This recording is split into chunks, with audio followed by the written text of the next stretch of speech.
So today I'm going to talk about sinusoidal embeddings, so sine cosine embeddings. You might be saying, well, this is an old topic. Well, yeah, I cover old topics because this is first principles. Remember, you know, you're going to see these fundamentals come up over and over again. If you want to understand how to work with state-of-the-art models, you're going to have to know fundamentals. Um, so if anyone tells you, oh, you don't have to know ResNet blocks or sinusoidal embeddings or all these old things like UNet, if you want to build state-of-the-art models, it builds off of all of these fundamentals. So I'm going to be using sinusoidal embeddings in this model I'm building in the rectified flow model. So I'm just going to cover them today so we can get that out of the way. So let's get started. Okay. So the problem is we have time t or position. This is for position or time, but we're going to do time in this case. And it's a scalar representation, but using scalar representation in models is too weak. So we need a multi-resolution representation that's complex enough for us to use, that contains enough information for us to use, right? So this was originally introduced in the Attention is All You Need paper by Vaswani et al. And this was the original formulation they used, but there's a more modern way that we're going to use. It's very close, but it's a little more, it's more clear actually what's happening. So, okay, the modern way is essentially this. We have an embedding. This is our function that we pass in a time to, right? So we'll sample a time, let's just say between 0 and 10, whatever, right? And we want to encode that time, we want to encode that information such that the encoding is complex enough such that we can differentiate between the different times or the different positions. And the way we do that is this. We essentially divide, so we pick a D, okay? So let's say that D is 8. Let's say that it equals 16. What we do is we divide 16 by 2, and that gives us 8, and then we minus 1 because we're 0 indexed, right? So we basically divide 16 in half, essentially, right? And half of the list is going to be sine, and then the other half of the list is going to be cosine, right? So, and then we're indexing this list by k, right? So we have paired sine cosines, right? So this, I'm pairing them here, right? And as k goes from 1 to 8, or from 0 to 7, right? That's why we're doing this minus 1. We have pairs of sine cosine. And the reason why we do this is because we need to make a complete unit circle, okay? So I haven't seen anyone explain it online like this. I'm sure there are explanations, but the explanations that I've found so far for these sinusoidal embeddings has not given me the intuition that I wanted. That's why I want to explain this here. So you're pairing the sine cosine together to make a unit circle, okay? And essentially what you're doing, right, is you're going to have a list from 0 to 8, right, that where each position contains a circle. And each of these circles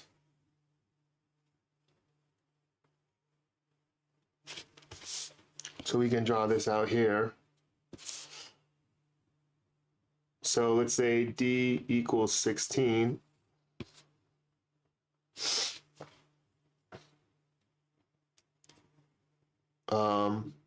Then D divided by 2 minus 1 equals 7.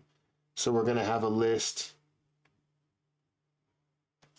from 0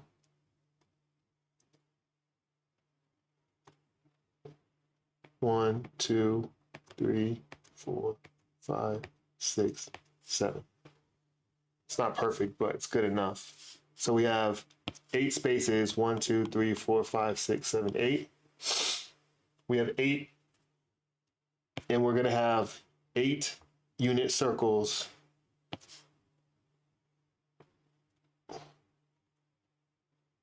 Um,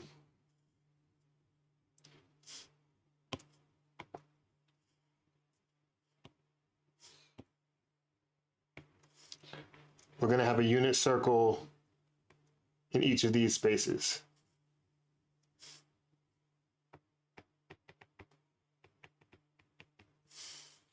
Okay. So that's defined by a sine cosine. You need both sine and cosine together. I think sine is the vertical component and cosine is the horizontal component, right? If you don't have both, you don't have a unit circle. So that's why we pair both of them together, right? So I'm going to explain this. I'm going to explain this in a bit, but essentially each unit circle in these positions is going to have a different, so essentially you're going to have a number. You're going to have a number in each of these positions, or you're going to have an omega, right? That's what you have. You have an omega, a sine, cosine, omega in each of these positions, where omega represents the frequency. So you're starting off low frequencies here, and as you go in this direction, you go to high frequencies. But when you thinking about this in terms of a unit circle, we have the circles in the lower indices spin, the particle spins slower around that circle than it does in the higher frequencies, right? So essentially, in the lower frequencies, you have a long wavelength. In the higher frequencies, you have a short wavelength. And when you have a short wavelength, for the same time period t, so for 3 seconds, right? So like, let's take a lower wavelength, right? And let's say this is, I don't know, like 3 seconds, right? You have 1, 2, like, so you go around the circle in 3 seconds, you only go around the circle once. So 1, 2, 3, right? And then for, let's say on this side, right, you have a higher frequency. So for 3 seconds, you have 1, 3. You have three trips around the circle. So it'll be like 1, 2, 3, right? In the same 3 seconds. So that's essentially what your list, this list that you're creating here, right? This is a list. We're defining a list. Your list is going to contain frequencies starting ranging from low to high, and as the frequencies, it starts as a large wavelength, and then as your frequency increases, you get smaller and smaller wavelengths. And what that translates to is more revolutions around the unit circle as your per unit of time as your frequency increases. Okay, and so what you're going to do is represent your time. So right now we're not even talking about t. We're just talking about omega. So omega, right? Like I'm saying, like I just described, describes your rotational speed around the unit circle. It describes your frequency, your rotational speed, or your wavelength, right? So you can think about it in terms of a wave or in terms of a circle. I think circles are easier to grok. So omega describes your rotational speed in your wavelength. And the smaller omega is, the larger the wavelength. The higher omega is, the smaller the wavelength. And t is going to actually describe your position on the circle. It's actually going to point to where. So for each dimension, what you're going to do is once you have your omega, right? So this is an omega. Like so their omegas. This is maybe this wasn't clear, but that's omega 1, and this is omega 8. Or omega 0. I hope I don't fuck up the indices a lot, because I tend to, whenever I do math, I always index by 1 just out of habit. But I have to remember to 0 index. And this is omega 7.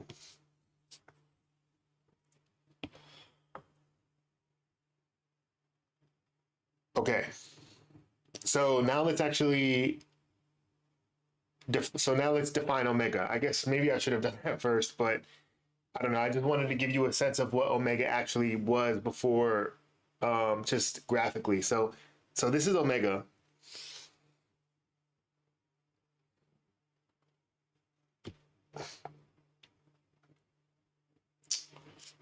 And so this is the equation that describes omega, right? So it's e raised to the power of k, your index, divided by d over 2 minus 1, right? So remember, if d equals 16, then d over 2 minus 1 equals 7, right? So we're just dividing this in half, and then we're making sure that we're 0 indexing. And then k, remember, k is gonna range from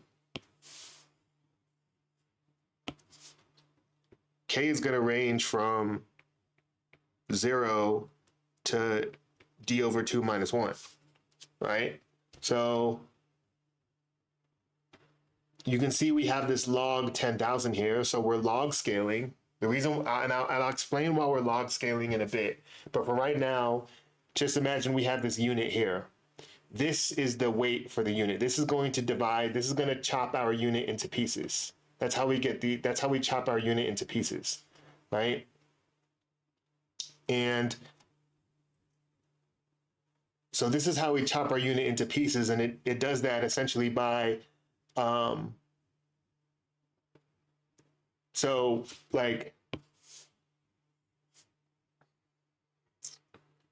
when k is equal, let's say when k is equal to 1, we're gonna have, we're gonna have 1 divided by 7. When k is equal to 2, we're going to have 2 divided by 7, and then 3 divided by 7, and then 4 all the way up to 7 divided by 7. So when it's 7 divided by 7, right, we're going to have the entirety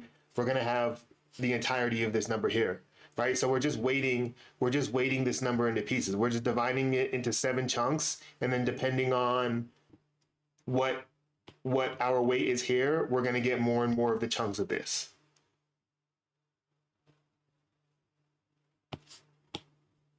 Okay, so omega k sub k is a frequency. These are our position. We're indexing by k here. So we have different frequencies here. Low omegas result in larger wavelengths.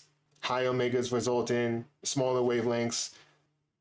Larger wavelengths mean slower revolutions around the unit circle. Smaller wavelengths and higher frequencies result in smaller wavelengths, mean faster revolutions around the circle. And so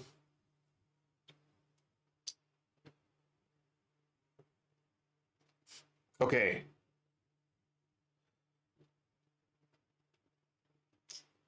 The reason, now I want to talk about this number a bit. So what is the reason for this specific problem for formulation? Why do we have e raised to the power of, log base 10,000, right? So we know that this basically bins whatever this number is, right? So it creates separate bins, but why this log base 10,000 and why the e? So to explain that, first I want to explain geometric spacing and measurement scales, okay? So what does omega k do? Essentially, this is the core of this whole entire technology, right? This technology is, at its essence, creating a measurement system on the fly, tailored to a specific number of dimensions d that we define, that wastes no information, okay? So I want to explain geometric spacing, okay? So essentially, this gives us geometric spacing. This gives us a sequence that has geometric spacing. That's why we use exponent raised to the log. And what geometric spacing is essentially, if this is our toy example, this is a toy example, it's not real numbers, it's just I want to use this r equal to 2 in order to explain this, right? But essentially, the next index wk plus 1 is going to be equal to wk times 2 times r. This is what geometric spacing is we have some constant r that such that the next index is equal to 2 times the current index. So 2 times 2 is 4, times 2 is 8, times 2 is 16, times 2 is 32. That's geometric. This is a geometric progression. So why that's important is because, so what we're doing, we're creating a measurement system on the fly tailored to a specific number of dimensions d. So we pick our dimensions, we say d is equal to 16. That means we have 8 values in a list, okay? And then we're going to have sine, cosine pairs. So, right, so 8 times 2 is 16, right? We're going to have a time embedding of size 16. So why this geometric progression is important is because it's going to give us appropriate representation in terms of orders of magnitude, right? So what are we doing? We're creating a measurement system. So we're essentially creating a ruler, right? So we're creating one giant ruler that's made of a bunch of individual rulers, where there's a ruler at each index. And each ruler has a different level of granularity. So the way this overall ruler works is the first ruler is going to be the unit of measurement. This defines your basic unit. It's going to be 1. It's the same for no matter what the list is, because k is going to be 0 and anything raised to the power of 0 is 1. So this is your unit of measurement. And then the next number in the list is always going to be r. Remember, this is the toy example. You're not actually ever going to get those numbers if you use this equation. This is a real example. You're actually going to see me code, like if you were to set d equal to 16, then you would actually get those numbers approximately. They're right. So the next index is your scale, is r, such that if you do 2 times this, you get 4, times 2 is 8, times 2 is 16, right? So geometric progression gives us an appropriate scale for the orders of magnitude, okay? And so, right, so we have our unit of measurement 1. So in the 0 index, we have our unit, and then 2, and then the next is 2 times 1, which is 2 units. And then we have 4 units, and then we have 8 units, and then 16 units. So we're creating a ruler, right? Like we have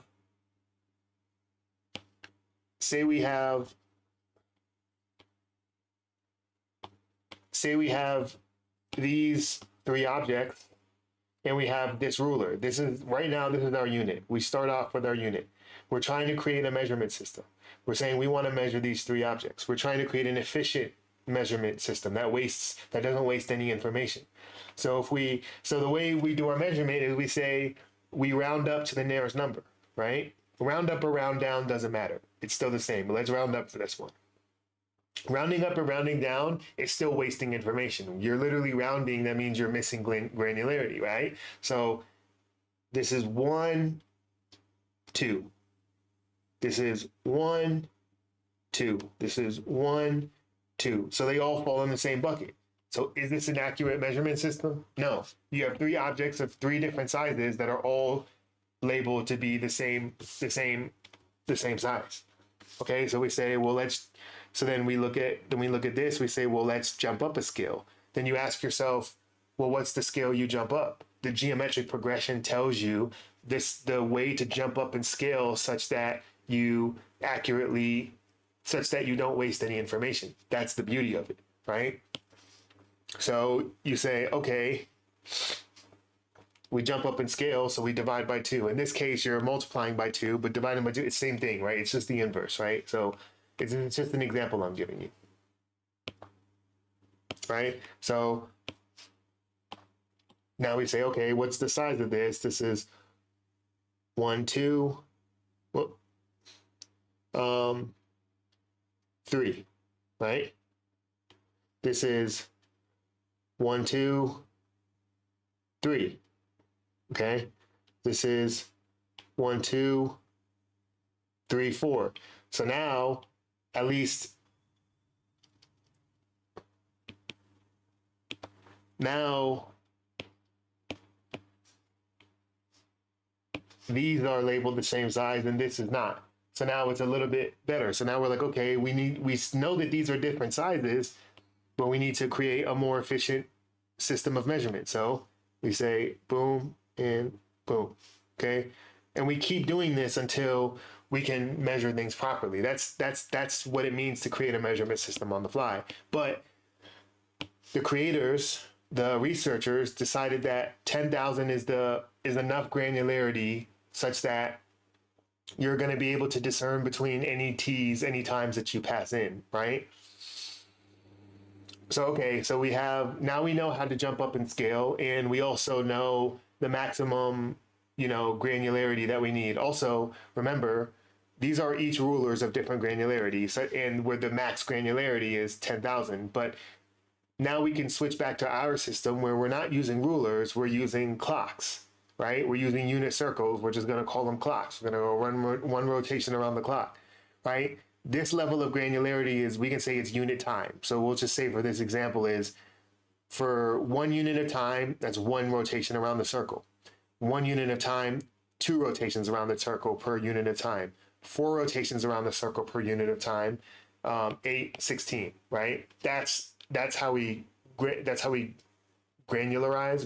I don't know, things, right?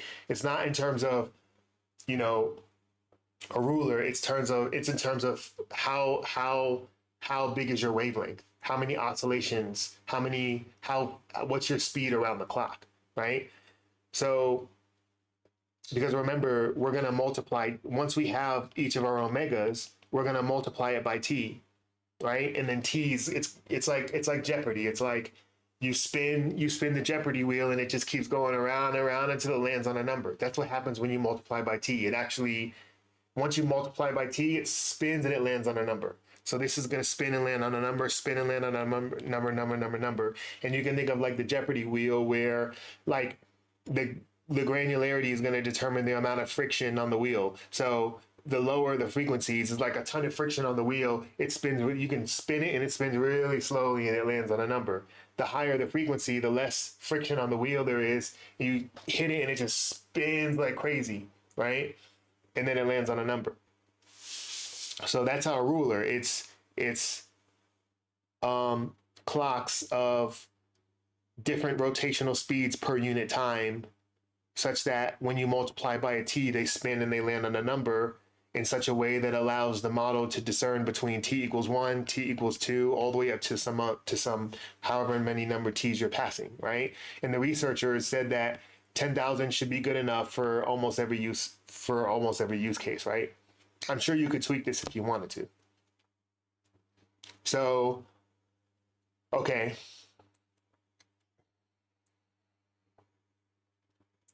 Right, okay, so still, so we know, so right, this is our R, right? So that means that 3.7 times this is 14, 3.7 times this is 52, times 3.7 is 193, times 3.7 is 718, right? So this is our unit, and this is our scaling factor. And then we know that we need to go all the way up to 10,000. So the question is like, why did it set up in this way, right? Like, why can't we do it? The next question is like, to really drive it home is like, why can't we do this linearly? So imagine so remember, as I was describing, so we want the researchers decided that 10,000 was the maximum granularity that you need to capture, right? So you basically need to capture all orders of magnitude from 1 to 10,000 in order to be able to accurately discern between times. And then D is the dimensional complexity. It's tunable, it's changeable, right? It's arbitrary. Right? We're trying to minimize complexity in models, right? So we don't want, so like, let's say we wanted to capture orders of magnitude from 0 to 10,000 linearly, right? If we did this linearly, in order to reach 10,000, we would have to have a super long embedding in order to capture the number of orders of magnitude necessary, right? Like if we were dividing,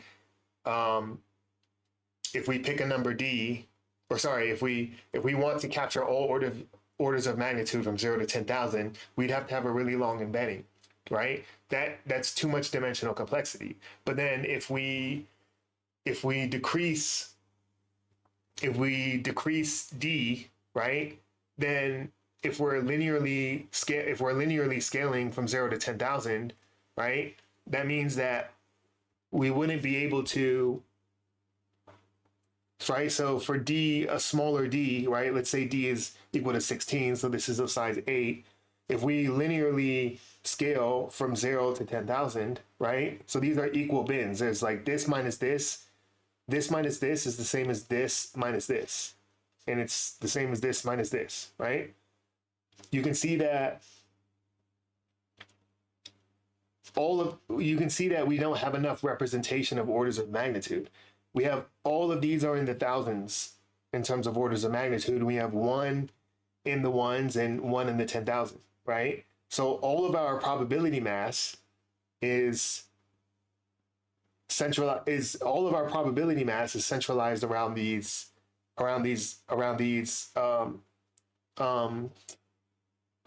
wavelength, a wavelength of this, like, right around this order of magnitude, right? Around the clock that spins at, 1,000 revolutions per unit time, right?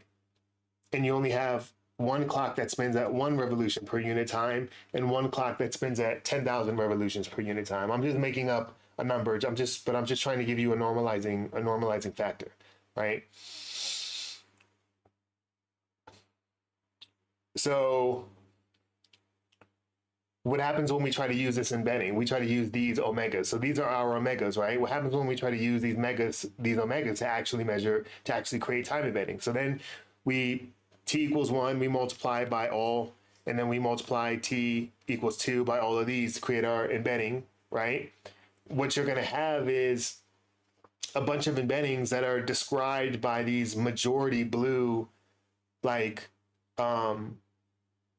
wavelengths. So the model's not going to really know how to accurately discern between time steps, right? It's like, basically, you're running into this problem that I showed earlier where you have a ruler that doesn't have enough granularity. All of these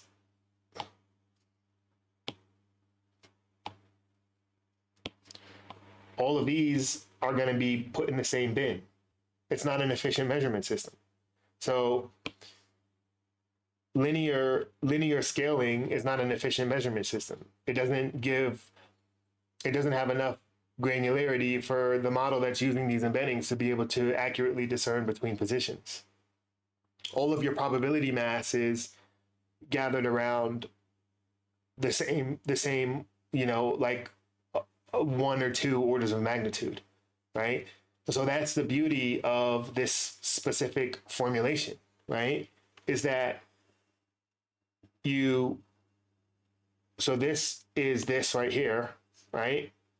So you linearly bin log of 10,000, right? You separate log of 10,000 into equal bins, right? You space it linearly,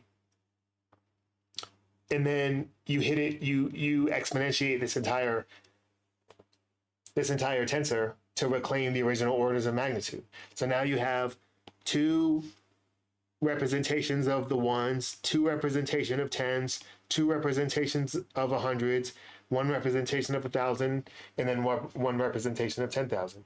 And you can see that if you were to increase D, right, you would just increase this list to whatever arbitrary size, and it would still have appropriate representation of orders of magnitude.